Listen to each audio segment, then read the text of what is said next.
How to crack railway NTPC a deep discussion. লেখাটা দেখেই বুঝতে পারছো আজ আমরা কি নিয়ে আলোচনা করতে চলেছি। রেলওয়ের যে এনটিপিসি দরখাস্ত নেওয়া শুরু হবে, সেই এনটিপিসি পরীক্ষা নিয়ে আজ আমরা আলোচনা করব। তার আগে আমি আমার কিছু কথা বলি। এর আগে এনটিপিসির পরীক্ষা 2012 সালে দরখাস্ত নেওয়া শুরু হয়েছিল। 2012 সালের জানুয়ারি মাস ফেব্রুয়ারি মাসে পরীক্ষাটা হয়েছিল। 2012 জুলাই বা আগস্টে, ঠিকমতো খেয়াল নেই মাসটা কখন হয়েছিল, অনেকদিন তো হলো। রেজাল্ট বেরিয়েছিল 2013 জুন মাসে। সেকেন্ড ধাপের পরীক্ষা হয় 2013 অক্টোবর মাসে এবং ফাইনাল রেজাল্ট বেরোয় 2013 22 জানুয়ারি। এই ডেটটা আমার ভালো করে মনে আছে। বলছি, যেদিন রেজাল্ট বেরোয় সেদিন দেখি এনটিপিসি পরীক্ষাতে সর্বভারতীয় যে র্যাঙ্ক হয়, সেই সর্বভারতীয় র্যাঙ্ক হিসাবে আমার র্যাঙ্ক দাঁড়ায় 36। অর্থাৎ পরীক্ষাটা ভালোভাবেই দিতে পেরেছিলাম। সেই জন্যে যারা এনটিপিসি পরীক্ষা দিতে চলেছ, আশা করি তাদের জন্য আমি একটা ভালো প্ল্যাটফর্ম দিতে পারবো। তোমরা আমার সাথে থাকো, চ্যানেলটা সাবস্ক্রাইব করো, দেখো যাতে পরীক্ষাটাতে খুব সহজেই তোমরা সাফল্য পেতে পারো। আর একটা কথা বলি, এনটিপিসির ওই যে বললাম 22 তারিখটা আমার ভালোভাবে মনে আছে। কেন মনে আছে? কারণটা হচ্ছে 2012 সালে পশ্চিমবঙ্গ সরকার প্রথম প্রাইমারি টেটের একটা পরীক্ষা নেয়। নতুন সরকার আসার পর প্রাইমারি টেট পরীক্ষাটা হয় 2012 সালে। দরখাস্ত নেওয়া শুরু হয়েছিল, বোধহয় 13 সালে পরীক্ষাটা হয়। রেজাল্ট বেরোয় 13 ডিসেম্বর মাসে এবং অ্যাপয়েন্টমেন্ট দেওয়া হয়। ইন্টারভিউর পর অ্যাপয়েন্টমেন্ট দেওয়া হয় 2014 16 জানুয়ারি। সেই পরীক্ষাটাতে আমি সাফল্য পেয়ে, প্রাইমারি পরীক্ষাতে সাফল্য পাওয়ার পর আমি জয়েন করি আমাদের বাঁকুড়া ডিপিএসসির আন্ডারে 18 জানুয়ারি। জয়েন করার 4 দিন পর এনটিপিসির রেজাল্টটা দিয়েছিল। এই জন্যই তারিখটা আজও খেয়াল আছে। যাই হোক, আসি আসল আলোচনায়। এনটিপিসি জন্য এবার এইচএস যোগ্যতা এবং গ্রাজুয়েশন যোগ্যতা দু ধরনের ভ্যাকেন্সি বেরিয়েছে। এইচএস যোগ্যতায় ভ্যাকেন্সি বেরিয়েছে 3145টি এবং গ্রাজুয়েশন যোগ্যতায় ভ্যাকেন্সি বেরিয়েছে 8113টি। দুই ধরনের যোগ্যতায় বিভিন্ন যে ক্যাটাগরি অনুযায়ী বয়সগুলো দেওয়া আছে। মোটামুটি 36 বছর বয়স পর্যন্ত যারা আছো 1/1/2025 হিসাবে, তারা সকলে অ্যাপ্লাই করতে পারবে কোনো না কোনো একটা ভ্যাকেন্সির জন্য। তার আগে একটা ভালো কথা আমি বলে রাখি, যারা এই এনটিপিসি পরীক্ষাতে দিতে চলেছ, সম্ভব হলে পরীক্ষা যদি ভালো প্রস্তুতি নিয়ে থাকো, তাহলে সম্ভব হলে একবার চোখের ডাক্তারি পরীক্ষাটা করিয়ে নেবে। কারণ ওটা নিয়েও একটা বিশাল অভিজ্ঞতা আমার আছে, যেটা পরে তোমাদের মাঝে শেয়ার করব। আজ আলোচনায় আসি।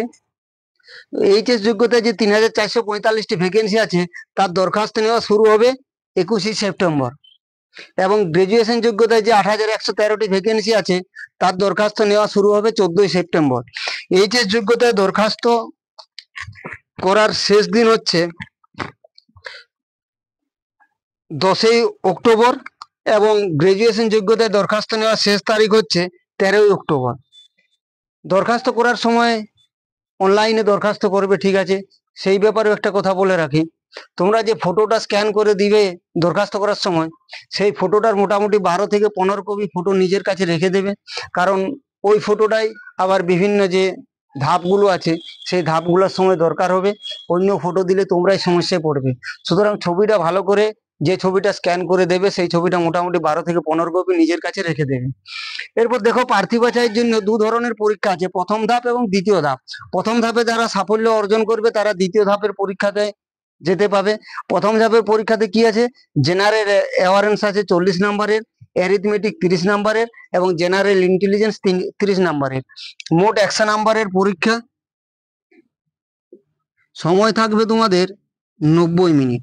100 নম্বরের পরীক্ষায় 90 মিনিট সময়, অর্থাৎ 100টা প্রশ্নের জন্য 90 মিনিট সময় পাবে। গড়ে একটা প্রশ্নের জন্য 1 মিনিটও সময় হচ্ছে না। তাই অ্যারিথমেটিক এবং জেনারেল ইন্টেলিজেন্সের ক্যালকুলেশন খুব তাড়াতাড়ি এবং দ্রুত করতে হবে। সেই ক্যালকুলেশন সংক্রান্ত বিভিন্ন টিপস পেতে তোমরা আমার চ্যানেলটার সাথে থাকো। দেখো, খুব দ্রুত নিয়ম শিখিয়ে দেবো আমি। এরিথমেটিক কিভাবে সমাধান করবে এবং জেনারেল ইন্টেলিজেন্স কিভাবে সমাধান করবে। আর জেনারেল অ্যাওয়ারনেসের জন্য যদি তোমার জানা থাকে প্রশ্নটার উত্তর, তাহলে তো 1 মিনিট কেন 3 সেকেন্ড সময়ও লাগবে না, যতটুকু সময় ঘরটা গাবানোর জন্য। যদি বলে যে ভারত কত সালে স্বাধীন হয়, আমরা জানি, আমরা সহজভাবে 1947 সালে। অপশনটা দেখার পর বিয়ের, যদি 1947 থাকে, বিয়ের ঘরটা গাবাতে যতটুকু সময় সেইটুকু সময়ই লাগবে। আর যদি না জানি, যদি আমাদের দেয় যে আমেরিকা কত সালে স্বাধীন হয়েছিল, আমার জানা না থাকলে সারাদিন ভাবলেও আমি করতে পারবো না।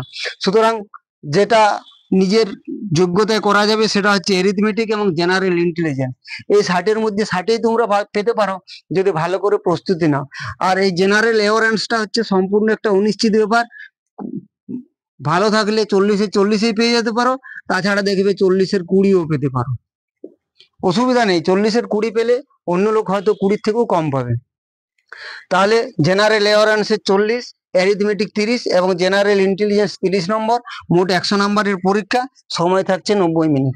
আর একটা বিষয় খেয়াল রাখতে হবে, নেগেটিভ মার্কিং আছে, প্রতি 3টা ভুলের জন্য 1 নাম্বার কাটা যাবে। কি বললাম? প্রতি 3টা ভুলের জন্য 1 নাম্বার কাটা যাবে। তাই যতটা সম্ভব ভুল কম করার চেষ্টা করবে, কারণ নেগেটিভ মার্কিং এ দেখবে অনেক সময় পিছিয়ে পড়তে হয় নেগেটিভ মার্কিং এর জন্য। তুমি হয়তো 100টা প্রশ্ন দেখলে 70টা উত্তর দিয়েছি, ঠিক আছে, বাকি 30টা আমি ভুল দিলাম, তাহলে পাওয়ার কথা আমার 70 নেগেটিভ মার্কিং না থাকলে 30টা ভুলের জন্য আমার 3 × 10 = 30, 10 নাম্বার কাটা গেল, 10 নাম্বার মাইনাস গেল, পেলাম আমি কত? 60। সুতরাং এই নেগেটিভ মার্কিংটার জন্য একটু খেয়াল রাখবে ভালো করে, না জেনে সহজে উত্তর না দেওয়াটাই ভালো। এরপর আলোচনায় আসবো দ্বিতীয় ধাপের পরীক্ষায়। দেখো এরপর দ্বিতীয় ধাপে কি কি আছে। দ্বিতীয় ধাপেও আছে general awareness 50 number, arithmetic 35 number, general intelligence 35 number. সুতরাং দেখো প্রথম ধাপ এবং দ্বিতীয় ধাপ কোনো ধাপেই তোমাদের ইংরেজি বিষয়টার পরীক্ষা কোনো হচ্ছে না, ইংরেজি বিষয়টা নিয়ে ভাবার কিছু নেই। এখানে একটা ব্যাপার আছে, 50 আর 35 35 70, মোট কত নাম্বারের পরীক্ষা হচ্ছে? মোট 120 নাম্বারের 120টি প্রশ্ন থাকবে। সব থেকে যেটা মজার ব্যাপার, 120টা প্রশ্ন করতে তোমাদের সময় দেওয়া হবে কত? সময় দেওয়া হবে 90 মিনিট। অর্থাৎ প্রথম ধাপে যে সময়টা পেয়েছিলে 100টা প্রশ্নের জন্য, এখানে 120টা প্রশ্নের জন্য তার চেয়েও সময়টা কম পাচ্ছ। অর্থাৎ ক্যালকুলেশনটা, অ্যারিথমেটিক এবং জেনারেল ইন্টেলিজেন্সের ক্যালকুলেশনটা ফাস্ট, একটু দ্রুত শিখতে হবে। এই সময় ম্যানেজমেন্টটাই হচ্ছে এনটিপিসি পরীক্ষার সব থেকে একটা বড় ব্যাপার, কেননা ইংরেজি নেই, সুতরাং পরীক্ষাটা তুলনামূলক সহজে একটু বলা যায়। সব থেকে বড় ব্যাপার যেটা শিখতে হবে সেটা হচ্ছে টাইম ম্যানেজমেন্ট। আর টাইম ম্যানেজমেন্ট করতে গেলে কি করতে হবে? এরিথমেটিক এবং জেনারেল ইন্টেলিজেন্সের ফার্স্ট ক্যালকুলেশন টিপস তোমাদের জানতে হবে। সেই ফার্স্ট ক্যালকুলেশন টিপসটা জানার জন্যই আমার চ্যানেলটা তোমরা সাবস্ক্রাইব করো, বন্ধুদের মধ্যে শেয়ার করো যারা এই এনটিপিসি পরীক্ষা দিতে চলেছে। আজ এই পর্যন্তই, আগামীতে আবার আলোচনা করব।